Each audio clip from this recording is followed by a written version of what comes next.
Some of the other things maybe I shouldn't have done or most people shouldn't do to get started in their lives.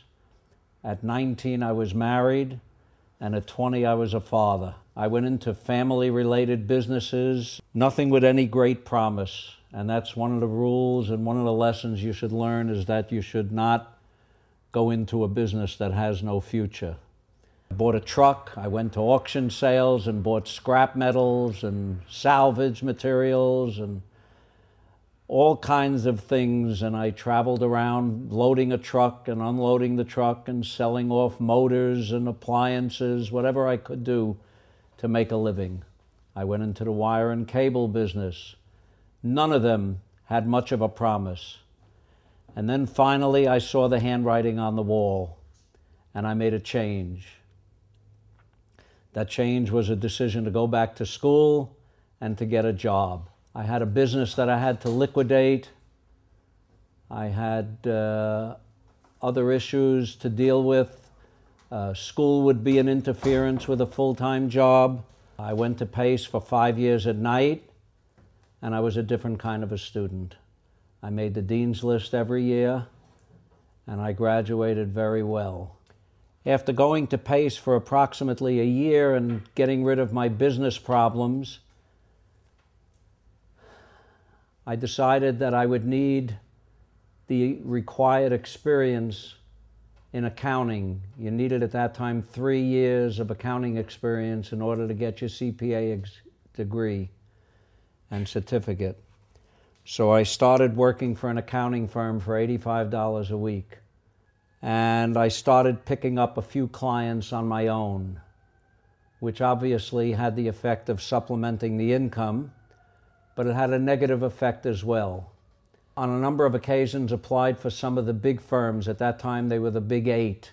Now they're down to 3 or 4. My having clients was a hindrance to my getting a position with the big firms. They frowned on you having other interests, especially clients. My first job with an accountant was a firm that had an awful lot of what they call write-up work.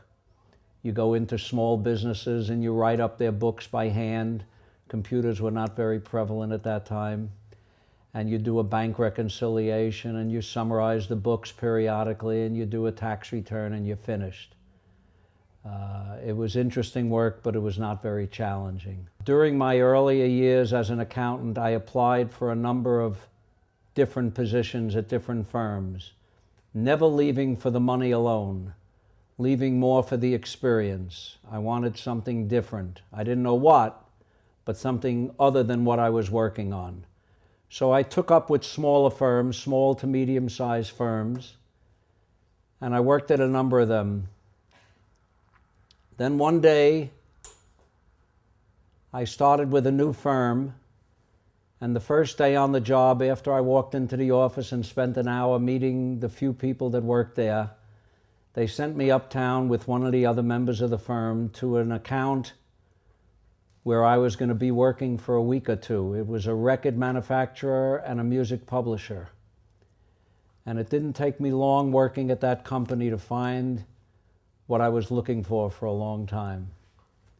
I just loved what I saw, the people, the industry, and then the firm got another client in a similar type operation, but a much bigger client in the record manufacturing and music publishing business in Memphis, Tennessee. And the two partners of the firm that I worked for were talking about getting a specialist in to handle that account. And because of my interest in the industry and the work that I had done and where I was going with this, I expressed a very, very strong interest in handling the client. I almost begged for the job, and finally they gave it to me. It was a great experience. As a matter of fact, at one point I almost went to work for the firm as a financial officer. My choices to me were pretty obvious. It was either to go inside a record company or a big music publisher or some entertainment conglomerate and become a financial officer, a controller, or to go to work for an accounting firm that did similar type work, which is just hard to find. One of the things I always remember my wife at the time telling me was, you don't watch the clock, you should work for yourself. And so I did.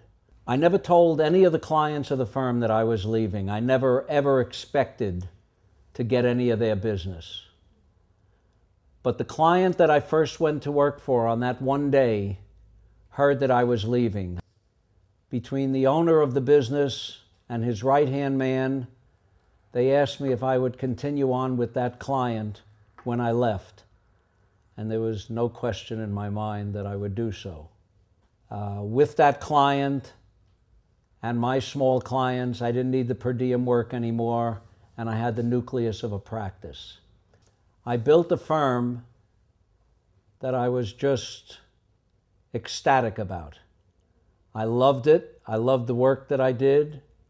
It was more of a management type accounting practice. We did what used to be in the early days known as cradle to the grave accounting. It was popularly known in the entertainment industry as business management. We sat with the clients as part of their management, planning for their futures, as I mentioned, their retirements, dealing with their troubles, sometimes marital troubles, sometimes criminal troubles, but whatever it is, we dealt with them. The firm built into a multi-million-dollar firm, and 5 years ago, I retired. I told you at first what I did are things you shouldn't do. Let me tell you a few things that you should do. Most importantly, do what you enjoy. Don't go into something that you find a grudging thing to do every day. You hate going to work. You can't wait till you get home. Life is a misery. Know what you do and know it well. Be passionate about your work. Have good ethics, and a little ambition can't hurt. And if you get married, marry a good and understanding person. It goes a long way. That's my story.